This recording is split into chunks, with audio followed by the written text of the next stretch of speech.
అందరికీ నమస్తే అండి. ఈ పూట మన వీడియో ఏమంటే మన ఆశ్రమంలో తాగే నీళ్లు మంచినీళ్ళు ఎండాకాలం అయినా కూడా చాలా చల్లగానే ఉంటుందండి. ఎందుకంటే డైనింగ్ హాల్ దగ్గరే మనం వాటర్ ప్యూరిఫై పెట్టాం కాబట్టి అక్కడే మంచినీళ్ళు వస్తాయి కాబట్టి ఆ డైనింగ్ హాల్ ఏదైతే ఉందో అది పెంకుల కింద ఉంది కాబట్టి చాలా చాలా కూల్గా ఉంటాయి అన్నమాట. చాలా బాగుంటాయి కూడా.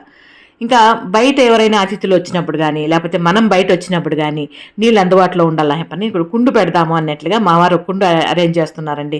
ఇక్కడ ఫస్ట్ అరుగు మీద ఇసుక పోసారు, ఆ ఇసుక మీద నీళ్ళు చల్లారు, దాని తర్వాత దాని మీద రాగులు చల్లారు, దాని తర్వాత మళ్ళీ ఇసుక చల్లుతున్నారు అనమాట. దాని మీద కుండు పెట్టారు. ఈ కుండు అయితే పాతదేనండి, కొత్తదేం కాదు. దాన్ని భద్రపరిచి పెట్టాను. ఇప్పుడైతే దాన్ని తీసి శుభ్రపరిచి ఈ రకంగా వాడుతున్నాం అనమాట. ఈ రాగులు వేసాం కదండి, అదైతే మొలక వస్తుంది. మొలక వచ్చిన తర్వాత వీడియో తీసి మీ ముందుకు తీసుకొస్తాను. చాలా బాగుంటుంది చూసేదానికి అందంగా. ఈ రకంగా కుండు నీళ్ళు మీలో ఎంతమందికి అలవాటు ఉంది, మీరు ఎంతమంది తాగుతున్నారు అనేది నాకు కమెంట్ సెక్షన్లో తెలియజేయండి.